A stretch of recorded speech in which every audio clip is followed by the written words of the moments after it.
Fala galera, mais uma semana começando e com ela mais um episódio do Central do Esporte aqui nas redes sociais e no canal do Diário do Rio Doce.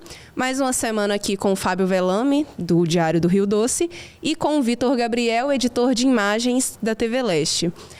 O Central do Esporte essa semana a gente pode dizer assim que vai ser o Central do Futebol, né? Temos coisas aí para falar sobre o Democrata, que entrou em campo no domingo pela Série D e confirmou a classificação. A seleção brasileira que fez a sua despedida da torcida antes de começar a Copa do Mundo. Tem um amistoso antes, mas isso a gente vai falar durante o programa. E também a rodada do Brasileirão, antes da pausa, para falar sobre o desempenho dos clubes mineiros. Mas vamos falar sobre Valadares, né? Sobre o Democrata que venceu por 3-1 o Rio Branco. Fábio, conta pra gente, você que estava lá um pouquinho, sobre a sua análise, né, da atuação do Democrata. Então, Kisla, eu acho que foi um jogo interessante do Democrata, jogando em casa, fez o dever de casa, como ele tem feito nessa competição. Foi o 5º jogo no Mamundão e a 5ª vitória. Se a gente for lembrar aí dos 2 últimos campeonatos mineiros que a equipe não ganhou de Valadares, isso é algo sensacional. Mesmo não conseguindo pontuar tanto fora de casa, o Democrata conseguiu fazer o dever de casa, jogar bem dentro de casa. E a vitória foi importante porque teve participações de jogadores que estavam fora. O primeiro gol foi o Tonhão, que é um dos destaques da equipe, levantou a bola na área, e o William Mococa, que estava retornando, fez um gol de cabeça. Aí depois de uma bobeira ali no meio campo, o Maurício perdeu a bola numa dividida e o Rio Branco saiu no contra-ataque, aí o Breno Melo empatou. Mas o Democrata respondeu logo depois, 3 minutos depois de tomar o empate, fez o segundo gol com o Maurício, um golaço, né? Uma jogada ali pela esquerda, bem trabalhada, com participação do Robert, cruzamento na área, né? O Thiago Cunha, que estava jogando de 9, ele deu um toque de primeira de letra, e o Maurício apareceu na área também de primeira para fazer esse gol. E aí já no segundo tempo, já no final da partida, o Ivan, ele roubou a bola ali nas proximidades da área. O pessoal do Rio Branco deu uma parada, achando assim, pedindo falta. O juiz deu sequência no lance, aí ele tocou pro Márcio Jonathan, que é o centroavante, o goleiro do Rio Branco saiu abafando, né? E aí o próprio Ivan completou pro gol na sobra, né? O Ivan que tinha feito gol lá contra o Rio Branco também no primeiro turno.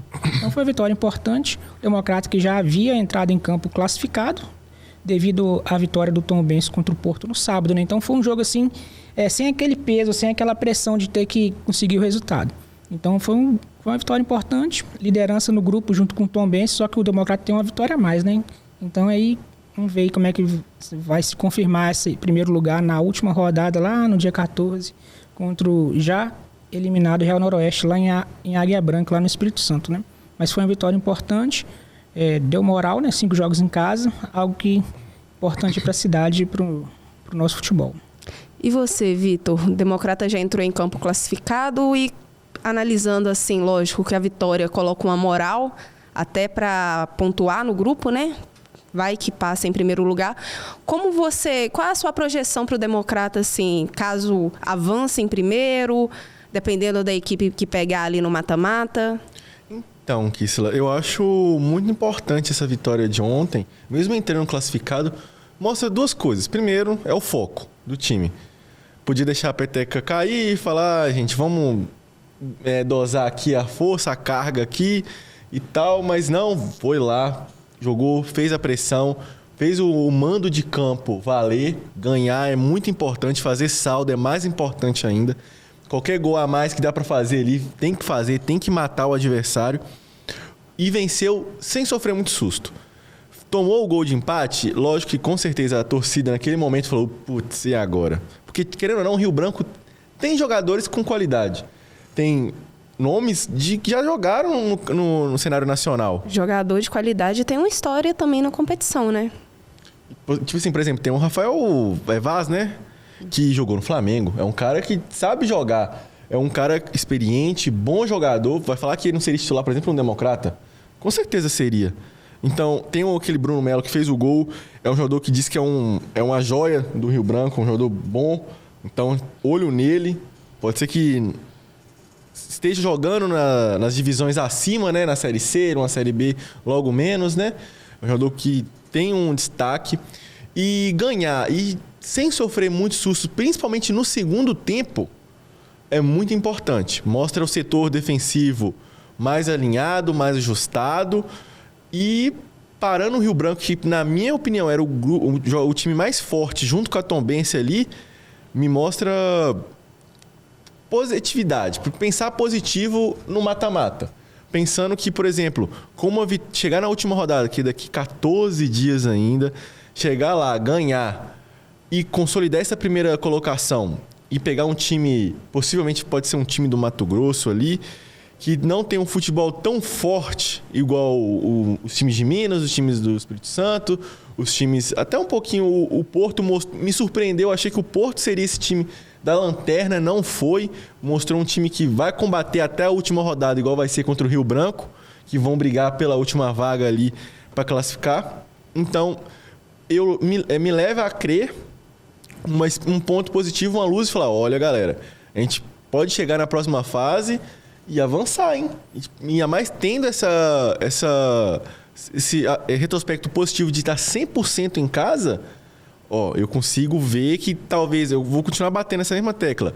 Trazendo 1 ou 2 jogadores, até que o Perrella esteve aqui, né? Falando com a gente, teve uma entrevista, falando sobre o que ele estava achando da estrutura, do planejamento da Democrata da Série D.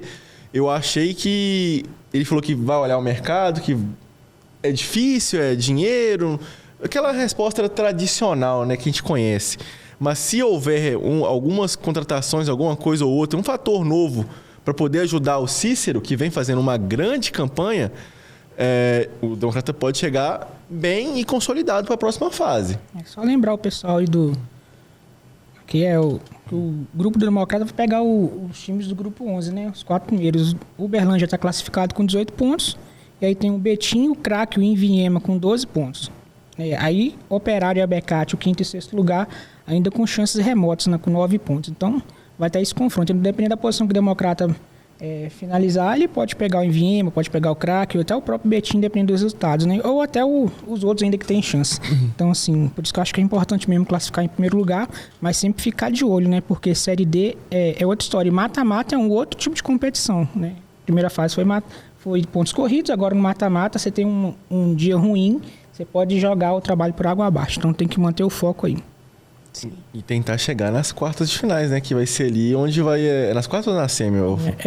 Lembrar também que são os 4 semifinalistas vão garantir vaga para a Série C. Os eliminados das quartas de finais vão disputar um play-off e vai ter mais 2 vagas para a Série C. Então, assim, se chegar nas quartas, você já vai estar na briga por pelo menos uma vaga aí, ainda que seja no play-off. É muito interessante, né? Ainda mais que ano que vem a gente não tem o segundo semestre. Então, conseguir chegar nessas quartas, pelo menos, e ganhar um acesso, garantia de ter um módulo 2 ano que vem e uma Série C ali. Sim. A gente fica aqui na torcida. E mudando de A para B, vamos falar sobre o Brasil também. O Brasil que venceu e convenceu, né, de certa forma. O jogo estava ali um pouco desenhado. A gente esperava que o Brasil fosse ganhar, mas não que fosse ganhar numa goleada do tamanho que foi, né? O que você achou, Vitor, do jogo? Então, Kissela, eu achei o primeiro tempo um pouco truncado, porque o Ancelotti ele veio com uma ideia de jogo de fazer um 4-2-4, né? Que botando o Casemiro e o Bruno Guimarães no meio e botou Rafinha, Vinícius Júnior, o Matheus Cunha e o Luiz Henrique na frente. O Luiz Henrique na direita, o Vinícius Júnior na esquerda, o Matheus Cunha um pouco mais... como é que fala? Mais atrás e o Rafinha mais na frente, tentando fazer... Ele até falou assim que, por Rafinha, na coletiva, adiantando um pouco o que o Ancelotti falou, né? Que, tipo assim, é algo semelhante, inclusive, que o Guardiola fala para os jogadores dele.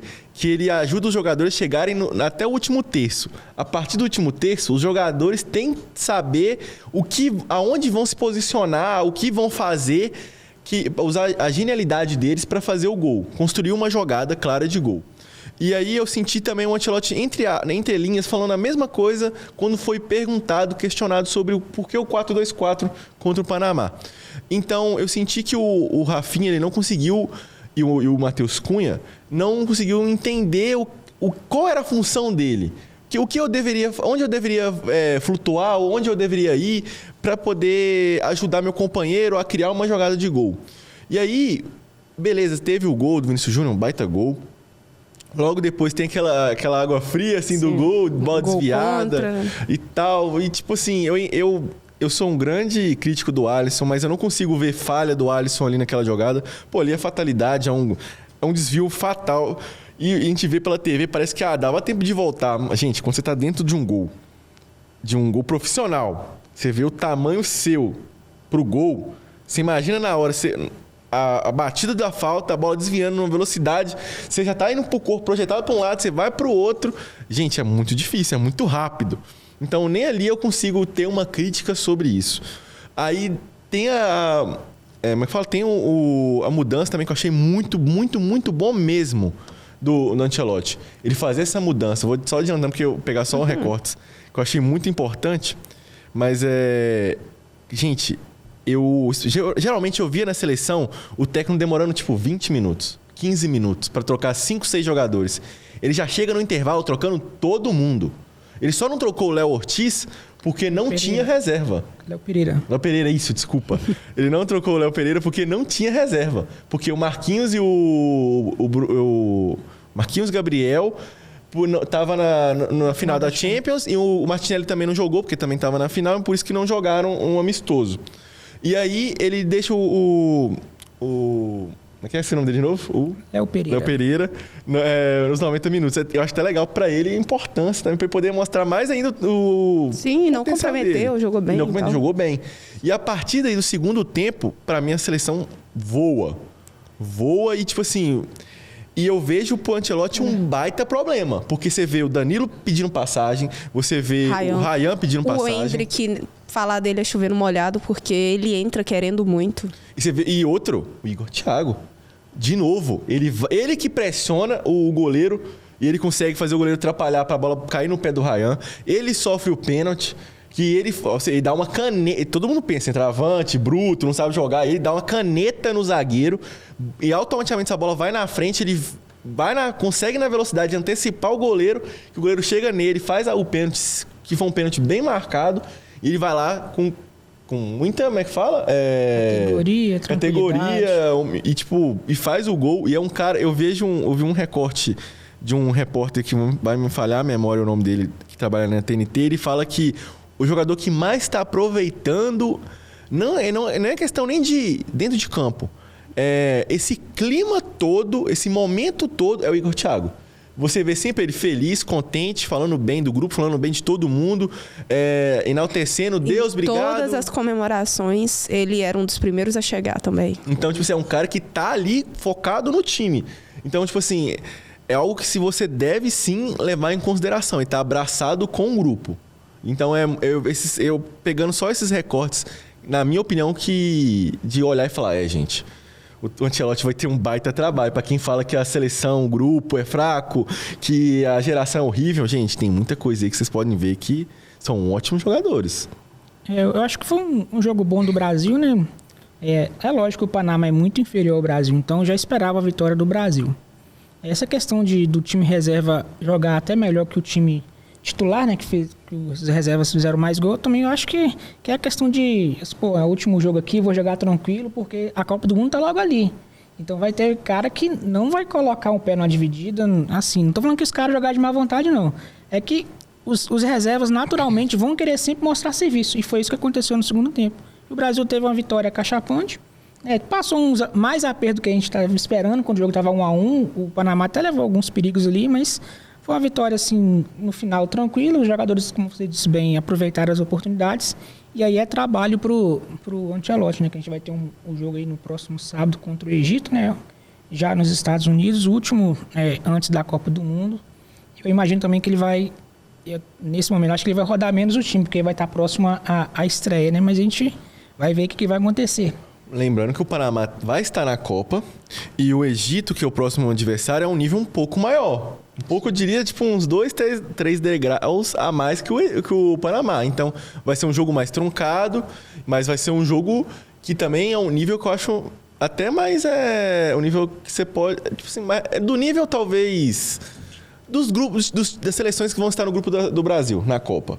Eu acho que é um nível semelhante ali, não vai ser muito para baixo ou muito para cima.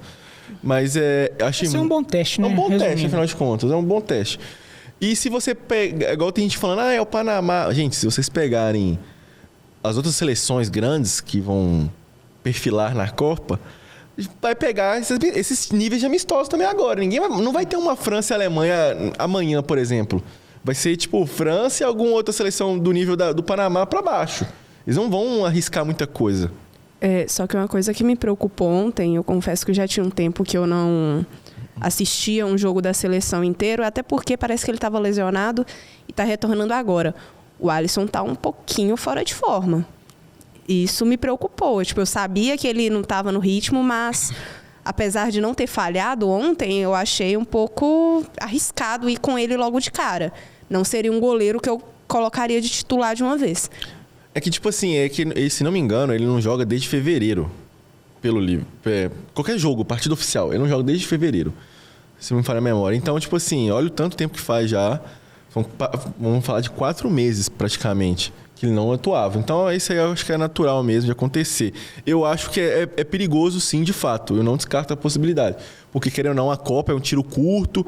E a gente tem o Ederson, que tem uma experiência já, né, como titular da seleção também. Então... Sim, e tipo assim, querendo ou não, o Ederson tem aquela confiança de jogar a Copa e também é um baita goleiro. E é por isso que também eu creio que ele convocou o Everton por causa disso. Tipo assim, o Everton por causa disso. Porque os dois goleiros, se não o Ederson não tá numa fase ótima, estupenda na Turquia. Temos que também falar isso. Ele falhou nas últimas rodadas do Campeonato Turco, ele falhou. Ele teve umas atuações que não condiz com o nível que a gente conhece dele, de Manchester City. O que levou ele para a seleção, de ser um dos melhores goleiros do mundo, ainda mais com o pé. Mas, querendo ou não, o Hugo e o Bento não estavam bem também nos seus respectivos clubes. Tanto que, depois da convocação, o Hugo não veio bem.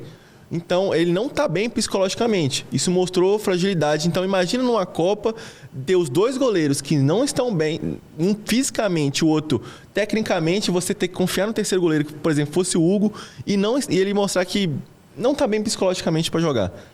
E aí, por causa de uma falha, ou falhou no primeiro gol, como é que eu confio nele no restante do jogo, numa decisão de pênaltis?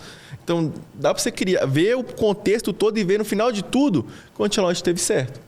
Convocar o Everton era o melhor caminho a se trilhar. É um goleiro que já foi convocado várias vezes para a seleção, um goleiro campeão também pela seleção. Então, era o certo. Então, eu não descartaria eu acho que o Alisson vai ser o goleiro da Copa. Mas eu não descarto também do Everton ser utilizado. Para mudar o goleiro assim em cima da hora, antes da estreia, eu acho muito difícil, a não ser que aconteça algo muito excepcional, alguma lesão ou coisa nesse sentido, sim. Tanto que quando a gente fala assim, normalmente a gente está acostumado na numeração de 1 a 11 é o titular, mas o Alisson é o número 1 ali, jogou titular ontem, já foi titular nas 2 últimas Copas, é o titular do Ancelotti. Então, para ele ficar de fora desse jogo, só se acontecer algo excepcional.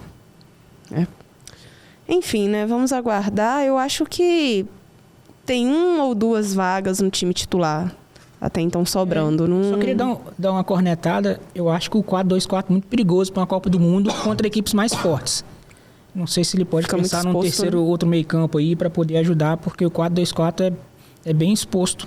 Então, foi muito debatido isso na zona mista.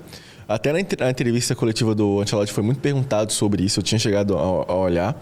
Porque quando ele tira o Matheus Cunha e bota um cara mais para ajudar no meio, que aí o meio campo, segundo tempo, foi Paquetá, Danilo e Fabinho.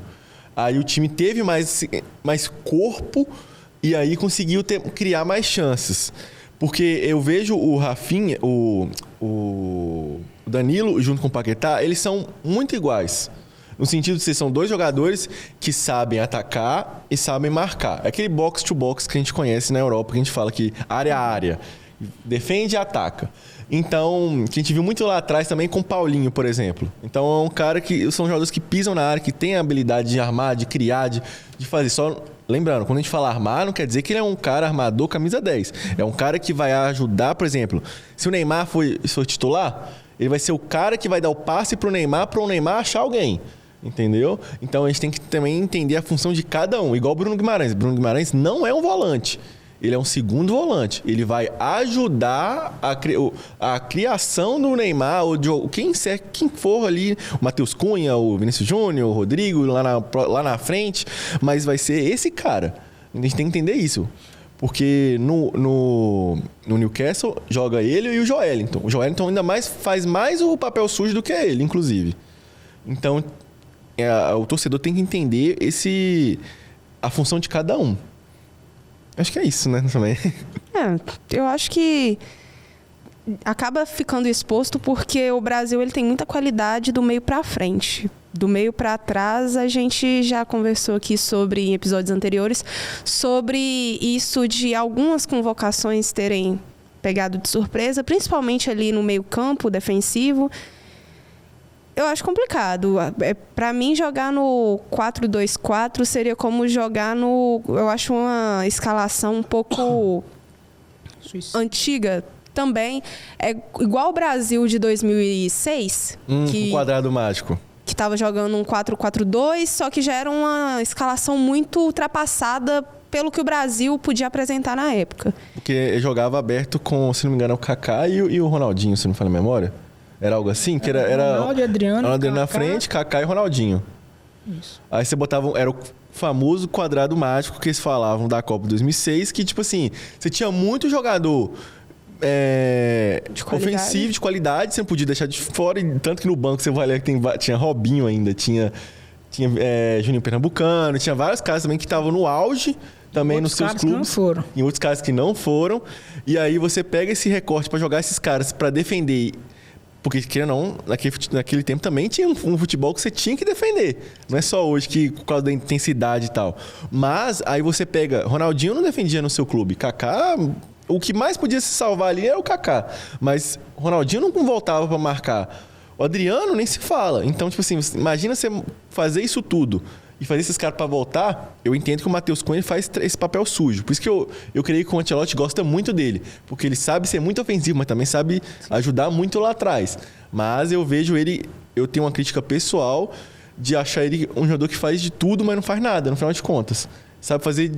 Passar, sabe chutar, sabe correr, sabe driblar, mas de tudo um pouco, mas nenhuma especialidade dele. Então, nesse que eu vejo outro jogador, por exemplo, eu preferia hoje o Danilo no lugar dele.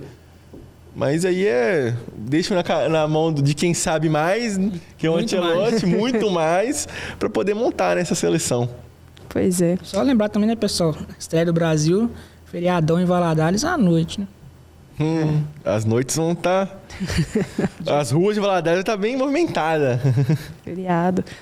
Bom, então, já que a gente, né, vamos controlar a ansiedade aí para a estreia do Brasil na Copa e falar sobre o Brasileirão, que que aconteceu no último final de semana, a última rodada, né, antes do recesso da Copa. O Atlético conseguiu um resultado para ter esse tempo de descanso, assim, deixar o torcedor um pouco em paz. O Atlético que, assim como o Cruzeiro, o torcedor não tem uma semana, assim, totalmente plena, já tem um tempo. Vence uma, perde outra.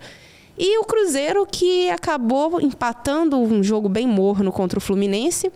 Vamos começar falando sobre o Atlético. Qual o parâmetro de vocês do jogo? Eu achei um jogo interessante do Vasco e Atlético, né? O Vasco começou melhor e aí o Everson, apareceu bem como sempre, que é o destaque do Atlético na temporada, fez algumas defesas. E quando o Atlético começou a atacar, achou as brechas e fez o gol, né? Uma bola parada, o Vitor Hugo, que já tinha feito outros gols na temporada. E no segundo tempo também foi um jogo equilibrado, o Atlético chegou na frente, o Vasco quando chegava na frente parava no goleiro do Atlético, como disse, é o destaque. E a vitória foi importante porque deixou o Atlético lá em nono lugar com 24 pontos, né? Deu essa moral e antes da parada para a Copa do Mundo.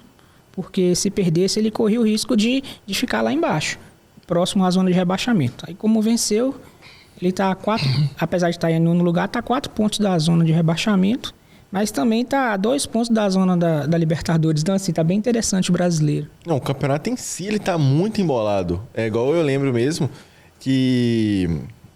Eu lembro que, tipo assim, tinha 3, 4 rodadas que São Paulo tropeçava ali e ficava no G4. E aí agora o Atlético Paranaense, na última rodada, se não falha a memória, o Atlético Paranaense conseguiu ultrapassar o São Paulo. Mas o campeonato tá muito embolado. Você vai pegar dali do sexto para baixo, a diferença de entre o sexto pro sétimo, sétimo pro oitavo, deve ser papo de um ponto. Do sexto pro 17º é 6 pontos, 12 rodadas. Se você pegar degrau por degrau, a diferença de um pro outro é 1 ponto. Se não tiver empatado, é papo de 1 ponto. É tanto que eu tava vendo o jogo do Corinthians contra o Grêmio, e o Grêmio saiu na frente, né? Se eu não me engano, terminou 3-1 pro Corinthians. Toda hora na transmissão falava, eu tô olhando a tabela aqui, falava, não, o resultado tá afundando o Corinthians e tudo. O Corinthians estava, até então, sendo o primeiro time da zona. Com a vitória, o Corinthians foi a 10º e enfiou o Vasco para 17º. A diferença entre eles são 5 pontos. E o Corinthians, esse que pegou a colocação do Cruzeiro, que foi para 11º com 24. Então, assim, tá um campeonato bem embolado e eu sinto que as equipes também não estão jogando muito assim com afinco. Parece que cada time está focado em uma competição. Eu não sei se essa é a visão de vocês também. Eu também acho, porque você vai pegar, por exemplo, esse ano o calendário está atípico. E você teve, por exemplo, rodadas do Brasileiro em meio de rodadas finais de campeonato regional. Que, querendo ou não, é importante para alguns clubes. Não é paulista, que tem sempre aqui os 4 grandes. E você, se não ganhar, é paulistinha. Mas se ganhar, é paulistão. Então, e vale levar em consideração assim, que diferente do Campeonato Mineiro, tem campeonatos estaduais que tem uma premiação em dinheiro, né? O próprio Paulista. Então, a gente entende que tem time que leva muito a sério também. E acaba que você vai ver no calendário, vai pegar, por exemplo, algum time mais fraco no fim de semana ou no meio da semana, que era pelo Brasileiro. Você pode poupar ali e falar, não, eu tenho um clássico fim de semana, eu tenho que ganhar esse clássico. Porque se eu não ganhar esse clássico pelo Paulista, o negócio vai ficar complicado. Ou pelo Mineiro, ou pelo Gaúcho. Então teve isso. Teve também as rodadas da Sul-Americana e da Libertadores. Também teve a Copa do Brasil, que é um campeonato também que dá muito dinheiro. E os clubes também se importam muito. Então acaba que você vai priorizar as Copas. Nesse primeiro instante, eu penso o seguinte. Se eu fosse dirigente ou treinador, eu tentaria chegar no máximo de competição possível até o meio do ano nessa parada. Para você poder chegar nesse meio do ano agora e poder ir para o mercado para contratar tranquilo. Quanto mais campeonatos você vai ter, mais atrativo você vai mostrar para o seu jogador que está afim. Se você vir aqui, você vai jogar tal campeonato. E você vai ter mais visibilidade. Então isso aí, para agora para os clubes, é a hora de usar essa cartada para ir para o mercado e fazer as compras. Sim. É o caso do Cruzeiro, assim, falando, né? Eu vejo a torcida cobrando muito porque o Cruzeiro, apesar de ter um elenco titular bom, tem um banco de reserva ali razoável, mas não tem substitutos para os principais jogadores da equipe. Por exemplo, o Matheus Pereira não tem um substituto para ele. O Caio Jorge, o Cruzeiro até que contratou para o ataque, mas Neiser não se firmou, ainda está em fase de adaptação. O Chico da Costa Não conta. Não vamos falar sobre. Não contest. Bruno Rodrigues, com todo respeito, é um a menos. Entendeu? E depois da lesão, parece que ele desaprendeu a jogar futebol. Ontem Ele tá fazendo uma ação entre amigos, deixando o Bruno Rodrigues no elenco. Com respeito à história dele. E me assusta a quantidade de chances que ele tem. Ele tá sempre entrando. Ele consegue ter mais chances que o próprio Chico da Costa, que apesar dos pesares, tem mais ritmo de jogo. E é isso que eu não entendo. Agora, assim, o resultado, o Cruzeiro que empatou, né, com o Fluminense de 1-1 jogando em casa, me assusta muito a quantidade de gols que o Neiser continua perdendo. Nesse jogo, eu até achei que as chances não foram tão claras igual das últimas vezes, né? Teve uma chance ali que ficou na cara do gol que o Fábio saiu abafando e tal. As outras chances foram um cabeceio assim, que às vezes nem é tão certeiro, mas eu ainda prefiro o Neiser perdendo o gol, mas tendo a oportunidade, do que o Bruno Rodrigues, pelo menos jogar de 9, né? E aí a torcida fica impaciente porque o centroavante tem que fazer gol. Ele é o substituto do Caio Jorge. Aí vem um jogo, perde 2 gols. Aí outro jogo perde mais 2 gols. Aí a torcida fica impaciente, né? Igual você falou o Vitor falou aí sobre futuras contratações, a gente tem que ver essa questão, porque quem que vai sair, porque vai ter saídas também. né, na questão do elenco do Cruzeiro, de qualquer time do Brasil, e vai ter chegado. A gente tem que ver como é que vai ser isso aí.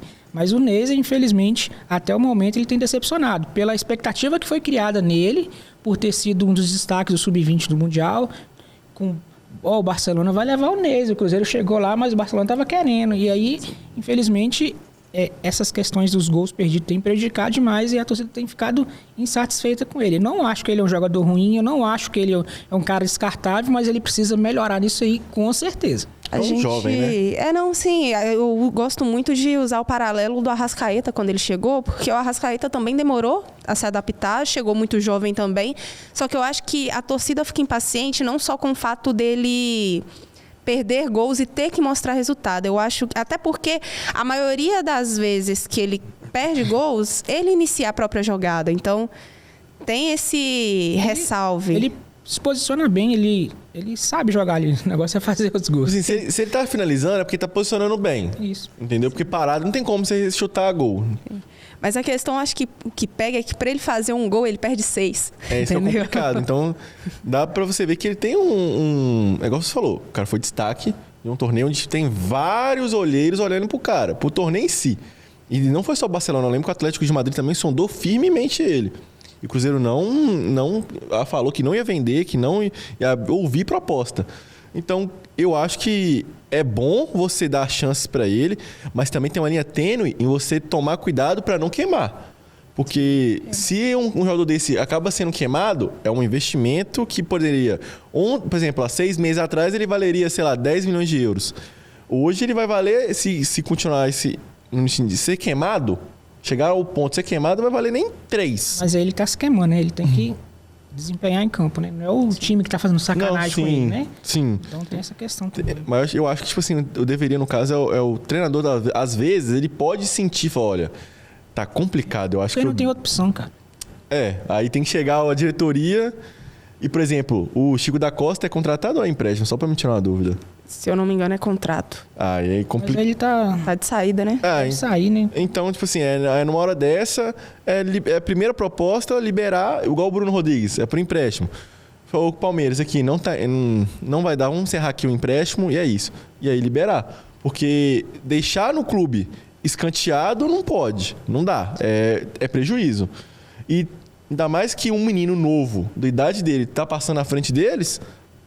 Pra mim, é demérito dos caras que estão lá, do Chico e do Bruno. Sim, mas né, nem só de preguiça teve o jogo ontem, vamos falar também da atuação do Matheus Pereira, que pra mim, estar fora da Copa tem me pegado um pouco, porque parece que ele tá iluminado.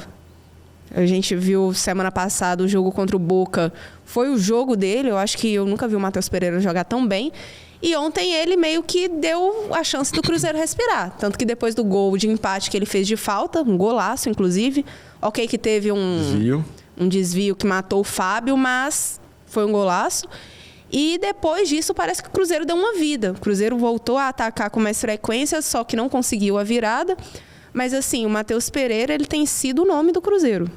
Se não me engano, 3 jogos, 2 gols. Nos últimos 3 jogos, e uma assistência. Uma assistência, Então, tipo assim, é um cara que veio, né? Porque eu falo que... Sabe o que é complicado? É que vai ter essa pausa agora e vê um jogador, o torcedor, vê um jogador despontando, estando meio que...